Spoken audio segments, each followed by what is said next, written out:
앞에 초 보시면 촛불 하나가 불이 켜져 있죠. 대림절 첫 주로 예수님 오시기 전에 이제 마지막 그 빨간 초는 성탄 예수님의 탄생을 알리는 그 성탄의 초이고, 이제 성탄절까지 이제 4주 남았습니다. 그 대림절을 4주 동안 이제 메리 크리스마스는 예수님을 예배하는, 그래서 예수님을 높이고 예수님께 감사하는, 우리를 구원하러 이 땅에 오신 예수님, 하나님께서 한 아들을 주셨는데 그 아들은 전능하신 하나님이시다. 그리고 영존하시는 아버지시다. 그리고 마지막에 뭐라고 그러셨죠? 평강의 왕이시다.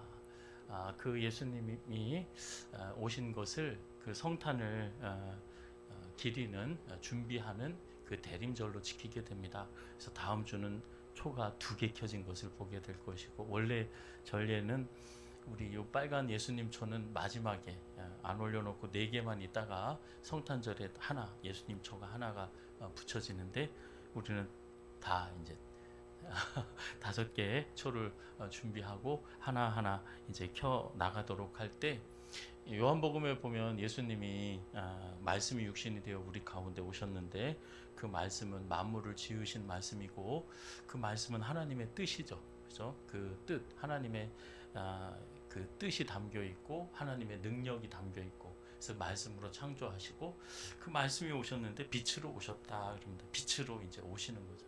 우리의 어두운 부분들, 우리의 삶의 습관들, 또 우리 말, 생각, 우리의 삶의 자리에 구석구석마다 주님의 선하고 귀한 뜻이 하나하나 채워져서 온전하게 다 밝혀지는 그 성탄의 절기가 되었으면 좋겠습니다. 원래 기독교의 절기는 예수님의 생애를 중심으로 이렇게 기리는데, 그 날짜의 중심은 부활절, 부활의 날이고, 예수님의 탄생을 기리는, 그래서 성탄절로 시작하는 것이 아니라 그 전에 4주 전부터 예수님의 오심을 준비하는 것을 통해서 우리가 교회 절기를 지키게 되는데, 이게 때마침 그 연말에 이렇게 걸려 있는 거예요. 그래서 연말에는 어떻습니까? 그 모임들이 참 많잖아요. 어제 터키에서 급한 손님들이 오신다고 갑자기 연락이 온 거예요. 그래서 박용덕 선교사님에게 연락이 와서 뭐 어떻게 뭐 도움을 드릴 수가 없죠. 그런데 이제 공항이 가까우니까 또 이제 저한테 연락을 해서 인천에서 사역을 했었기 때문에 제가 바쁘게 목사님들한테 연락을 드렸어요. 그랬더니 이제 목사님이 다 바쁘신 거예요. 또 오늘 주일도 그렇고, 이제 한 목사님은 이제 신임 임원들 수련회를 가셔서 일정이 바빠서 내가 도와주지 못하겠다, 이제 그 연락이 왔습니다. 저희 애도 중학생인데 얼마나 요즘 바쁜지, 운동하고 내일이 시험인데 어제도 밤 늦게 왔더라고요. 그래서 왜 그렇게 늦었냐 그랬더니 신구 임원들 모임 때문에 그 바빴다, 이제 그러는 거예요. 연말에 애들도 바쁜데 어른들 뭐 얼마나 바쁘겠어요. 동창회 있지, 망년회 있지, 뭐 총회 하느냐고 모이지, 총회하고 뭐 그냥 끝납니까? 또 모이죠. 여러분, 우리 성도님들에게 부탁을 드립니다. 모든 모임, 모든 장소에 가실 때, 어떤 일을 하실 때나 꼭 주님과 동행하시기 바랍니다. 주님이 나와 함께 하신다는 것, 이것은 주님이 약속하신 것이고, 우리가 몰라도 인지하지 못해도 하나님은 우리와 동행하시는 거예요. 그런데 우리와 함께 하시는 것을 저와 여러분이 인정하셔야 되는 거예요. 그리고 그 사실을 믿으셔야 되는 거예요. 예수님께 하나님의 일이 뭐냐고 얘기했을 때 아버지가 보내신 이 나를 믿는 것이 하나님의 일이다. 여러분, 하나님의 일 열심히 하시려면 믿으셔야 돼요. 예수님이 나와 함께 하신다는 거, 그리고 나를 지키시고 나와 동행하신다는 것. 그래야 저와 여러분에게 헛된 일이 생기지 않습니다. 우리가 하나님과 함께 할 때 저와 여러분의 말 한마디라도, 내 시간도, 내 물질도, 내 달란트도 가치 있게 되어지는 거예요. 한 해를 잘 마무리하고 또 한 새해를 잘 제대로 시작하기 위해서는 주님 안에서 주와 함께 마무리를 하고 새해를 맞이하는 저와 여러분이 되어져야 될 줄로 믿습니다. 오늘 본문 9절 한번 읽어볼 텐데 한번 보여주시죠. 한번 읽어보겠습니다. 시온에 따라 크게 기뻐할지어다. 예루살렘에 따라 즐거이 부를지어다. 보라, 내 왕이 내게 임하시나니 그는 공의로우시며 구원을 베푸시며 겸손하여서 나귀를 타시나니 나귀의 작은 것 곧 나귀 새끼니라. 여러분, 오늘 본문이 스가랴서입니다. 스가랴서는 요한 계시록보다 더 어렵다고 그래요. 왜냐하면 그 여러 가지 환상을 보여주는데 1장부터 8장까지 오늘 본문의 그 바로 앞까지죠. 하나님께서 하시는 그 열방을 향한 하나님의 심판, 이스라엘 백성만을 위한 하나님이 아니라 천지 만물을 지으신 창조주 하나님, 그리고 모든 사람이 진리를 알고 구원받기를 원하시고 아무도 멸망하지 않기를 원하시는 그 하나님이 인내하시고 또 공의로 심판하시는 그 하나님에 대해서 이야기를 하고 9장에 들어서 내용이 완전히 바뀌는 거예요. 내 백성을 하나님께서 얼마나 사랑하셔서 구원하시고 하나님의 영광을 주시는지 영광스럽게 백성들을 하게 해주시겠다는 구원의 메시지가 선포되어지는데, 여러분, 너무 이 스가랴 선지자를 읽을 엄두를 못 내요. 왜냐하면 1장부터 한 장 한 장 넘길 때마다 뭐 이상한 말씀들, 이상한 환상들을 이야기하기 때문에.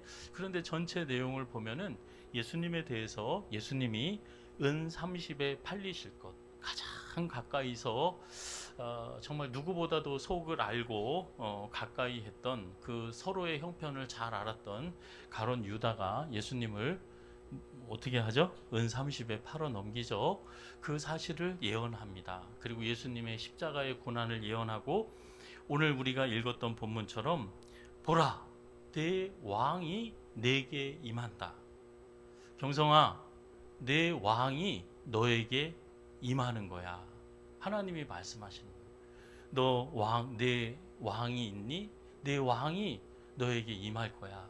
그런데 그는 겸손하여서 나귀를 타고 온다. 예루살렘에 예수님이 처음 초림하신 그 내용을 예언한 겁니다. 예수님이 은 30에 팔리시고 십자가에 달리시고 예루살렘에 주인이 쓰시겠다 하라 해서 제자들을 통해서 나귀를 끌고 와서 예루살렘의 시온, 예루살렘에 나귀를 타고 겸손함으로 구원을 베푸시기에 오신 평강의 왕 예수님을 이제 예언했던.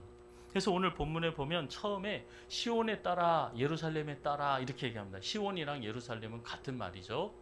다대포의 아들과 딸아, 이 말씀입니다. 그런데 아들이라고 얘기하지 않으시고 에브라임아 너는 내 장자다 뭐 이렇게 말씀 안 하시고 왜 하나님이 딸아 이렇게 얘기하셨을까? 저는 저희 큰 누나가 결혼을 한 다음에 어머니가 아버지 흉을 보시는데 저녁을 먹다가 갑자기 아버지가 우시더래요. 그래서 왜 우시나 그랬더니 밥 반찬 할 줄 모르고 시집 보내놓은 그 딸이 무슨 반찬 해먹고 사는지 그게 걱정이 되셔서 우셨대요. 그런데 아들 장가 보내놓고 우셨다는 얘기는 못 들었어요. 그러니까 부모들이 그런 거죠. 딸은 애 낳고 양육하고 남편 걱정, 그 살림하는 거, 그 걱정 때문에 부모의 마음이 애틋한데 아들과는 다른 거예요. 애틋한 거예요. 시온에 따라, 예루살렘에 따라. 왜 그랬을까? 이 스가랴 시대에는 이스라엘 백성들이 바벨론 포로로 끌려가서 포로 생활을 하다가 갑자기 바벨론은 멸망하지 않을 것 같은 나라였거든요. 그런데 갑자기 페르시아라는 나라가 일어서 가지고 바벨론 성을 무혈 입성합니다. 그리고 고레스 왕이 선포해요. 이스라엘 여기 노예로 끌려왔던 다 그 사람들은 각자 고향으로 돌아가서 너희들 신 섬겨. 그리고 나를 위해서 기도해라. 에스라와 또 느헤미야서의 그 포고문까지 나오죠. 고레스의 칙령까지 나옵니다. 그래서 이스라엘 백성들이 마치 우리나라처럼 8.15 해방이 되었을 때 우리가 독립운동 해가지고 독립된 거 아니잖아요. 저 일본의 원폭이 떨어져 가지고 항복을 했습니다. 물론 이건 뭐 미국이 한 것이 아니라 하나님의 도우심이었죠. 하나님이 섭리하시는 거죠. 마찬가지로 이스라엘 백성들이 바벨론에 독립운동해서 독립한 것이 아니라 페르시아가 바벨론을 멸망시키고 페르시아 왕이 이스라엘의 자유를 선포했다는 거예요. 물론 그것이 하나님의 은혜라는 거죠. 하나님이 고레스를 그렇게 사용하셨다, 그렇게 말씀을 하세요. 그래서 이스라엘 백성들이 이제 여러분 얼마나 기쁩니까? 얼마나 기뻐요. 바로 때도 그랬다면서요. 그게 믿어지지가 않아서 뭐 또 이렇게 만세 운동도 제대로 못 하고 그랬다면서요. 하루 지나고 이렇게 지나 보니까 진짜 해방인가 보다. 그래서 이제 기뻐하는 것처럼 이 백성들이 너무 기쁜 거예요. 이제 자유예요. 이제 고향으로 돌아갈 수 있어요. 너무 만족스럽죠. 그런데 이게 웬걸, 그 고향으로 오는 길과 고향에 와서 보니까 고향의 모습이 어떻게 됐을까요? 쑥대밭이 된 거죠. 쑥이랑 대밭이 된 거예요. 그래서 그 성전까지도 돌 하나 위에 돌 하나 남지 않고 예루살렘 성벽이 다 무너져 내려서 이제 그 성벽도 재건하고 제일 먼저 뭐 하죠? 성전을 짓죠. 근데 성전을 지을 때 성전을 지으라고 독려한 사람이 누구냐? 학개와 스가랴 선지자가 그 성전을 지어라. 이제 그 얘기할 때 이 스가랴 선지자가 이스라엘 백성들이 바벨론 포로로 끌려갔다가 돌아와서 성전을 짓고 이제 새롭게 하나님이 약속하신 그 땅에 새로운 정착을 막 시작할 때, 그때 어땠습니까? 주변의 사마리아 사람들도 그렇고 산발랏, 도비야 막 이런 지도자들이 옆에 있던 사람들이 방해를 하죠. 그래서 성전을 짓고 성벽을 쌓을 때 한 손으로는 일을 하지만 한 손에는 무기를 들고 이것들이 방해하러 오면 맞서 싸우기 위해서 그렇게 이제 일을 하고 있었을 때였습니다. 바벨론 포로로 끌려가서 이 페르시아 때 이렇게 했지만 이제 한 100년쯤, 이때가 한 400년 전, 예수님이 오시기 한 400에서 500년 사이거든요.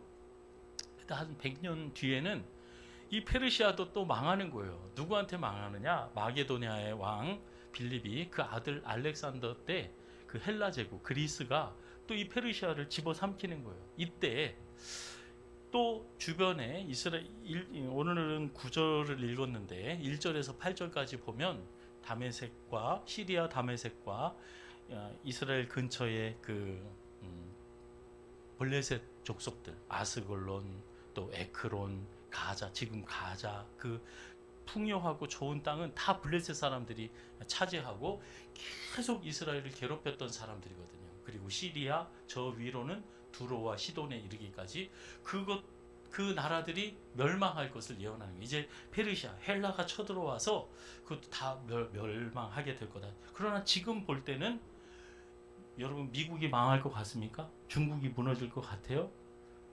그렇게 안 보이잖아요. 어떻게 저렇게 큰 나라가 망할 수가 있어? 부자고 과학 문명도 발달해 있고. 두로와 시돈이 그랬거든요. 이 성경에 보면은 금과 금은 보화가 너무나 많고 지혜도 많고 그래서 저 나라는 멸망할 것 같지 않은데 그 나라가 멸망하고 그 철천지 원수처럼 우리를 아프게 하고 힘들게 하고 괴롭게 만들었던 블레셋 사람들까지도 여부스, 즉 이스라엘 백성들처럼 그렇게 바뀌게 될 거다. 아니 저렇게 우리 하나님 속을 썩이는 것뿐만이 아니라 우리 속을 썩였던 그 사람들도 하나님의 백성으로 품어주고 내가 정말 멸망하지 않을 것 같은 저런 지혜와 또 부와 또 금은 보화가 풍성한 저 부자 나라, 저 큰 나라가 어떻게 멸망할까? 그런데 하나님께서 그 나라들을 멸망하게 한다. 이제 그 말씀을 하시고 그것은 알렉산더 대왕이 이제 침략을 이제 100년 후에 얘기를 했다는 거죠. 그리고 나서 스가랴가 얘기를 하는 거예요. 시온에 따라 크게 기뻐하고 즐거워해라. 왜냐? 보라 그러죠. 보라. 왜 기뻐하느냐? 내 왕이 너에게 임했기 때문이다. 그 왕은 백마를 타고 군사로 오는 것이 아니라 너희에게 구원을 베풀려고 겸손하게 뭐를 타고 오신다고요? 틀렸습니다.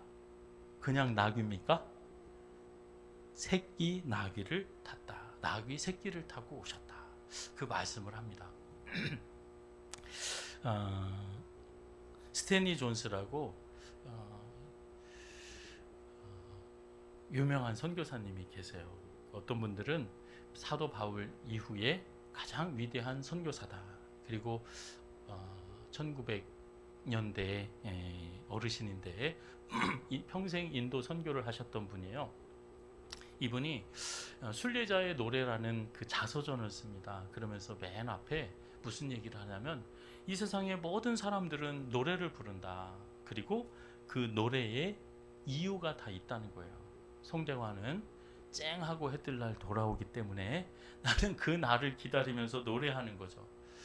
돈이 생기고 어려운 문제가 해결되어져서 그냥 흥얼거리는 그 노래가 저절로 이제 생기는 거죠. 이 세상 모든 사람들은 노래를 하고 그 노래에 이유가 있다.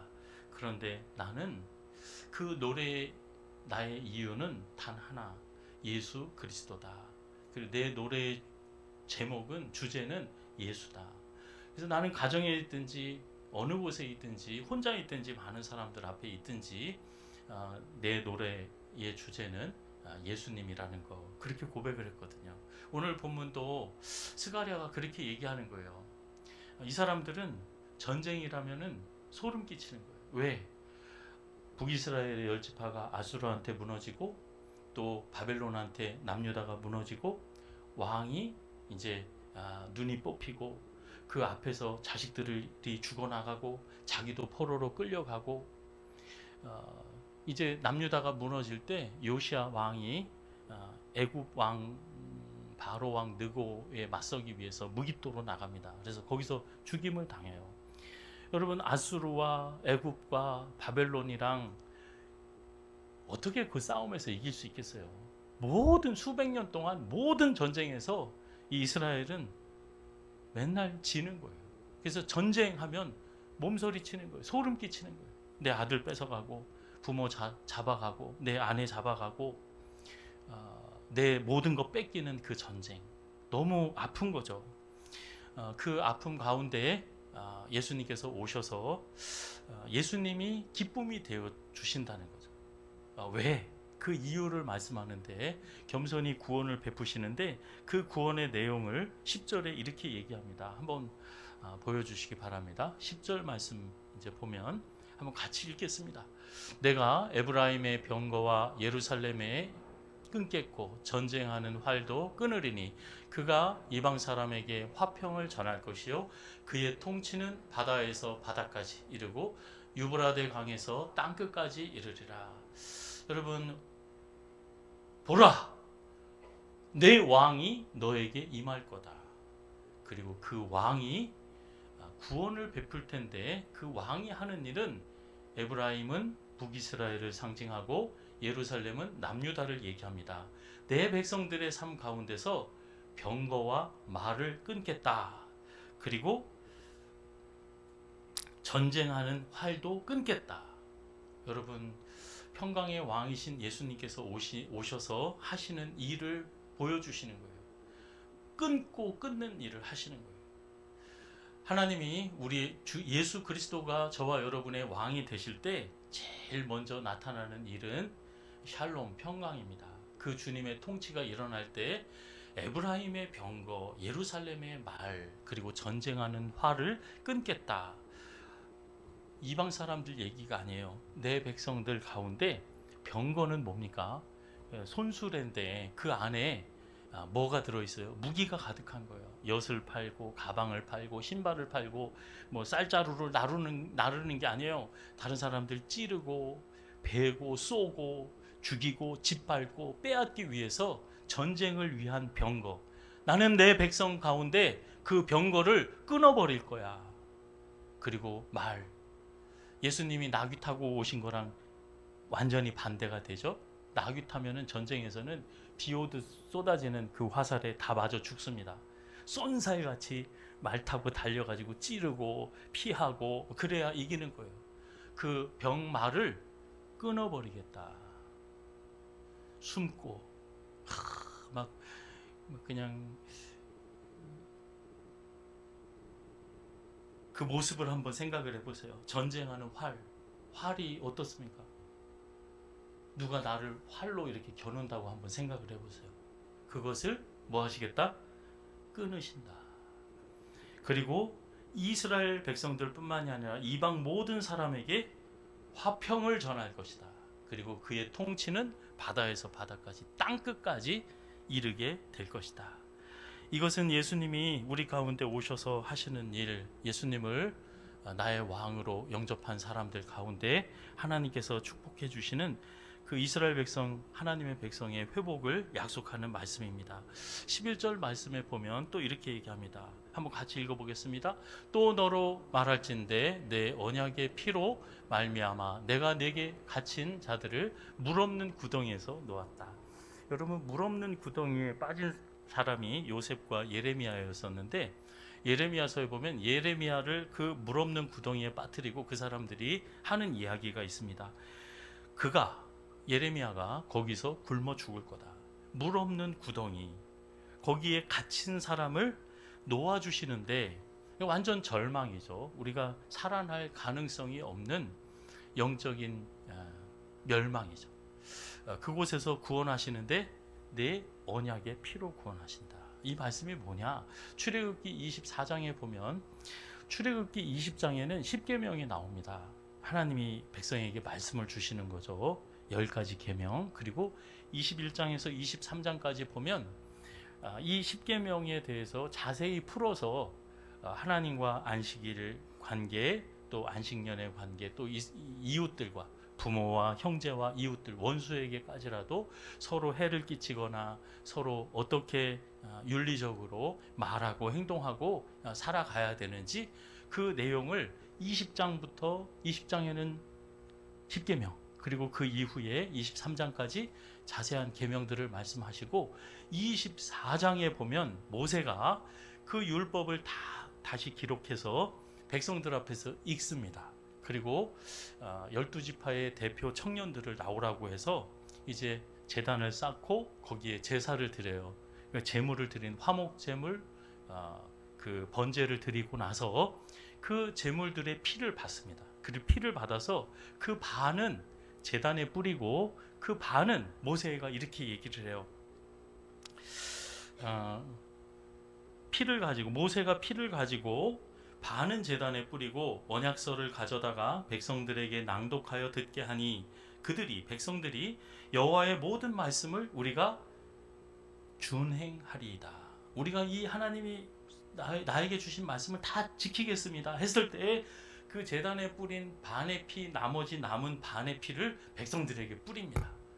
그리고 이렇게 말을 해요. 모세가 그 피를 가지고 백성에게 뿌리며 이르되, 이는, 한번 같이 읽겠습니다. 여호와께서 이 모든 말씀에 대하여 너희에게 세우신 언약의 피다. 이 언약의 피는 말씀과 관련되어 있는 거예요. 예수님이 예수 그리스도의 십자가의 보혈의 은혜로 우리를 죄와 사망에서 구원하셨다. 죄가 뭡니까? 살인하지 마라, 도적질하지 말라, 그 계명 그 하나하나가 죄가 아니라, 여러분, 죄는 하나님의 뜻이 이루어지지 않는 거. 하나님의 뜻이 뭐예요? 말씀에 담겨 있어요. 그 하나님의 원하시는 것을 이루지 못하는 거. 하나님의 뜻을 구해야 되는데 하나님의 뜻을 구하지 않고 예수님을 섬기는 것이 아니라 성공을 섬기고 돈을 섬기고 명예를 섬기고 육신의 쾌락을 섬기는 그 성탄이 되지 않도록. 진정한 성탄의 의미가 무엇이냐? 예수 그리스도를 섬기는, 예수님께서 나의 모든 죄와 허물을 씻으신다는 것. 모세가 이 피를 뿌리면서 이것은 이 말씀에 대해서 언약의 피다. 그때 당시에 언약을 했을 때는 그 제물들 있잖아요. 제물을 반을 가른답니다. 그래서 계약을 맺은 두 사람이 그 사이를 이렇게 걸어가는 거예요. 우리는 막 이렇게 약속하고 도장 찍고 사인하고 복사하고 공증하고 막 이러잖아요. 그때 당시에는 제물을 잡아가지고 반을 갈라서 피를 보는 거죠. 그래놓고 딱 지나간 다음에 서로 선포하는 거예요. 만약에 너나 나나 이 계약을 어길 시에는 이 모양이 될 거다. 이렇게 죽게 될 거야. 피를 보게 될 거야. 이제 그 언약식이라고 해요. 그런데 안타깝게도 이스라엘 백성들은 내가 하나님의 모든 말씀을 우리가 준행하겠습니다 했는데 이미 아담 때부터, 첫사람 아담 때부터 이 약속을 지켜요, 못 지켜요? 못 지킵니다. 한 사람도 못 지켜요. 목사도, 뭐 어떤 판사도, 검사도, 뭐 어떤 교수도, 학자도, 돈 많은 사람도, 아무리 나이 많아도 그 말씀을 새해에 바르게 살아야지, 옳게 살아야지. 나는 예수님의 말씀을 알아. 예수님은 거짓말하지 말라 그러셨어. 도둑질하지 말라 그러셨어. 쌈박질하지 말라 그러셨어. 알죠? 다 성경에 쓰여 있는 거. 하나님이 그거 원치 않으신다는 거 알죠? 그래서 그렇게 살겠다고는 하는데 그게 돼요, 안 돼요? 또 너무 쉽게 욕하고 못 믿고 의심하고 비방하고 조롱하고 나 자신을 앞세우고 나를 높이고 이렇게 살아가는 거예요. 이 하나님의 약속을 어기면 어떻게 된다고요? 이렇게 죽게 될 거다. 그 죽게 될 것을 예수님이 마지막 유월절에 만찬하시면서 그러시잖아요. 이것은 죄 사함을 얻게 하려고 많은 사람들을 위하여 흘리는 바 나의 피, 곧 뭐라고 그러시죠? 언약의 피다. 그냥 피다라고 말씀하지 않고 언약의 피다 이렇게 말씀합니다. 에베소서 1장 7절에 보면 우리는 그리스도 안에서 그 은혜의 풍성함을 따라 그의 피로 말미암아 속량 곧 죄사함을 받았다. 예수님께서 왕으로 겸손히 이 땅에 오셔서 열방을 평강으로 통치하시고 이 십자가의 사역 뒤에는 한번 나중에 성경 말씀 찾아보세요. 이 십자가의 은혜 다음에는 하나님과 원수 되었던 것이 화목되어지고 우리가 서로 담을 쌓고 저 사람이 나 욕하고 저 사람이 나 해코지하고 그러면 어떻게 돼요? 원수가 되는 거죠. 그래서 담을 쌓게 되는 겁니다. 멀리 되는 거예요. 그게 다 어디서 와요? 죄로부터 오는 거죠. 죄 짓는 거죠. 하나님의 뜻은 그게 아닌데 서로 도우라고 그랬는데 병거를 끌고 화살을 싣고 폭탄을 싣고 어떻게 하면 죽일까? 어떻게 하면 뺏을까? 어떻게 하면 내가 더 커질까? 그 싸움을 하고 있는 거예요. 예수님께서 오셔서 왕이 오셔서 교회가 평안히 든든히 서가도록 예수님이 내 머리가 되시는 내 왕이 되실 때 에베소서에 보면 에베소 골로새서에 보면 그렇게 말씀합니다. 예수님은 교회의 머리다. 그리할 때 우리 그 주 안에서 예수 안에 만물의 풍성함이 들어있고 그 예수 안에 우리의 충만함이 이루어지는 거예요. 그래서 로마서에 보면 사도 바울이 하나님의 아들들이 나타나는 것을 기대한다 그래요. 왜?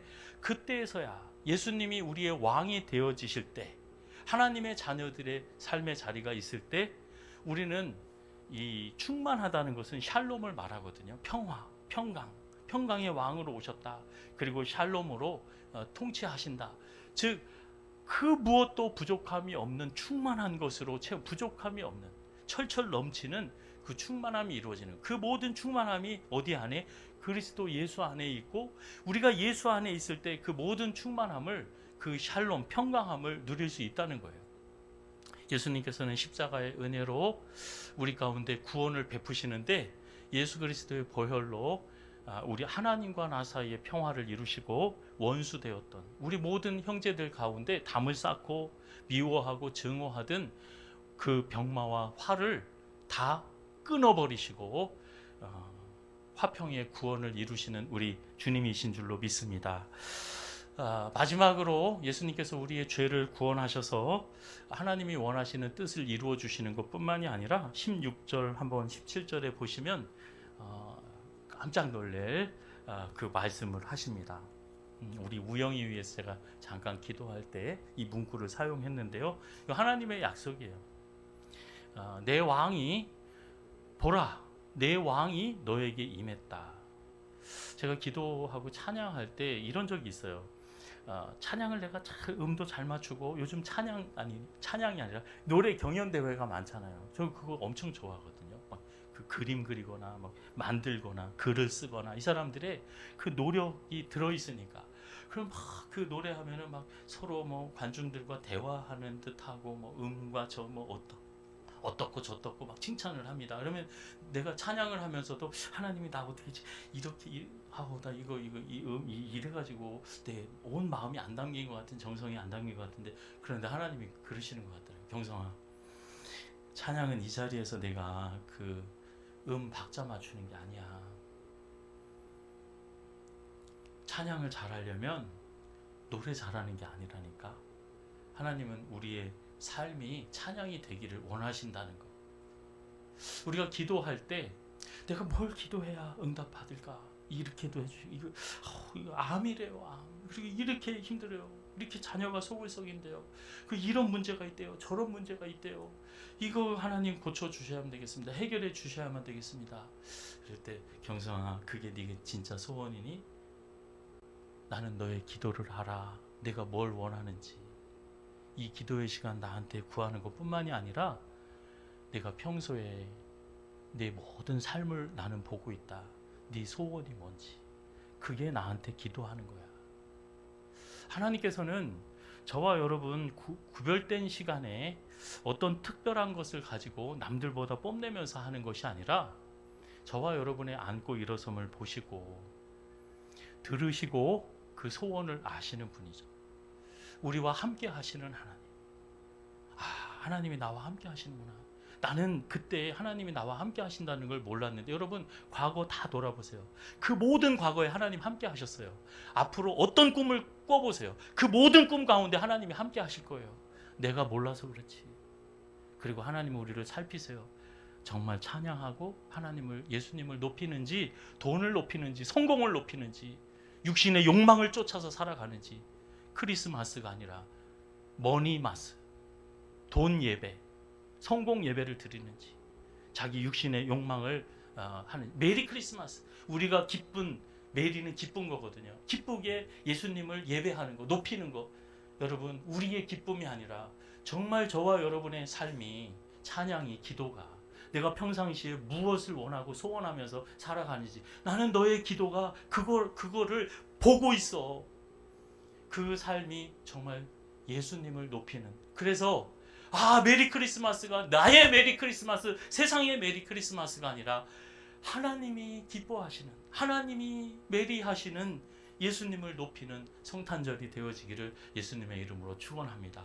예수님이 왕이 되실 때 이 일이 이루어지는 거예요. 우리 성도들에게는 실패가 없습니다. 왜? 하나님이 함께 하실 때, 함께 하시면, 도우시면, 하나님이 대신 싸워주시고, 뒤에 보면은 하나님의 손이 우리를 보호하신다. 긍휼히 여기시고 막 활을 쏘게 하시고 헬라의 자녀들을 이기게 하신다. 막 그런 말씀을 하세요. 우리는 싸워서 이기되 여러분 잠시 잠깐 때려 눕히고 뭐 큰 소리 치고 여러분 그건 잠깐이에요. 하나님이 우리에게 주시고자 하시는 성공과 승리는 어떤 승리일까요? 영원한 승리인 줄로 믿습니다. 여러분 이 생에서 누리는 잠시 잠깐의 기쁨이 아니라 모든 싸움에 영원한 승리를 누리시는 저와 여러분이 되어지기를 예수님의 이름으로 축원합니다. 뿐만이 아니라 내 죄와 허물, 내가 가장 약한 그 부족한 부분들, 죄를 싸워서 어떻게 이기겠어요? 세상 유혹을 어떻게 우리가 이길 수 있겠어요?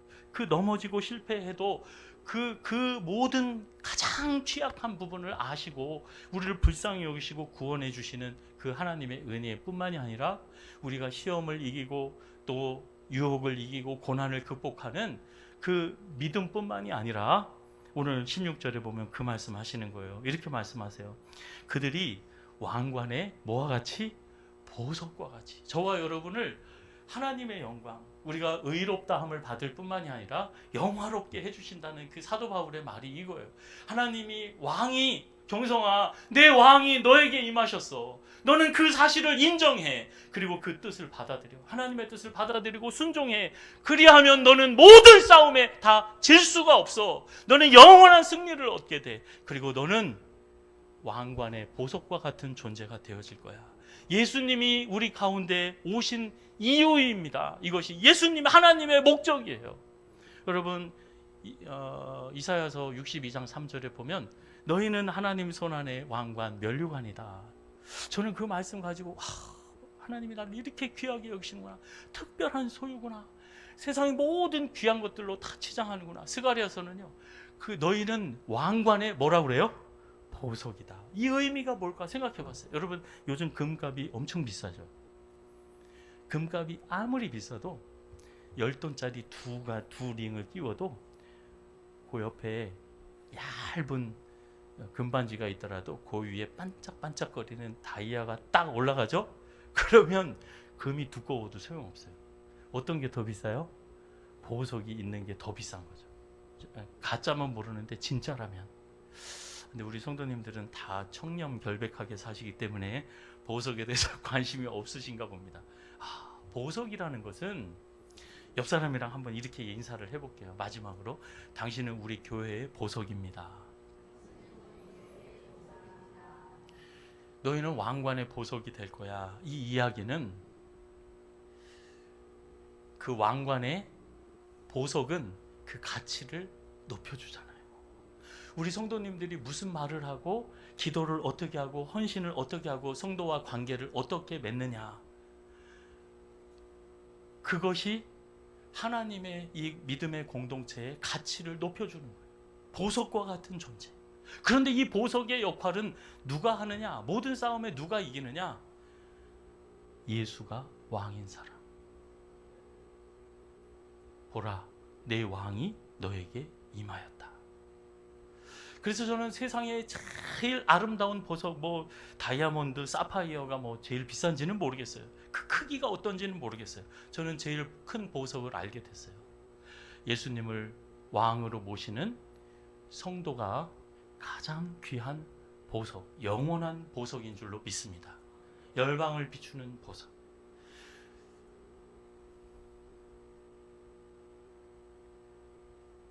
한번 해보겠습니다. 나는 하나님의 왕관의 보석과 같습니다. 이게 하나님의 뜻입니다. 예수님이 우리의 왕이 되셔서 우리가 가정에 가든 교회에서든 그 가정을 가치 있게, 하나님 보시기에 참 귀하게 빛나게 만드는 보석, 예수님을 왕으로 섬기는 그 성품이 빛나게 하는 거예요. 예수님을 왕으로 모신 그 사람이, 그 가정이, 그 교회가 빛이 되어지는 거예요. 돈 많고 많이 알고가 빛나게 하는 게 아닙니다. 그리스도의 향기를 바라고 하나님의 영광을 선포하는 하나님 믿음의 공동체에 보석이 다 되어지는, 이 하나님의 뜻이 이루어지는 참 성탄의 의미가 이루어지는 하나님의 소원, 예수님이 왕이 되심으로 말미암아 그 열방의 통치로 말미암아 우리 하나님의 백성들이 왕관의 보석과 같이 빛나는 저와 여러분의 삶이 되어지기를, 이 성탄의 절기가 되어지기를 예수님의 이름으로 축원합니다.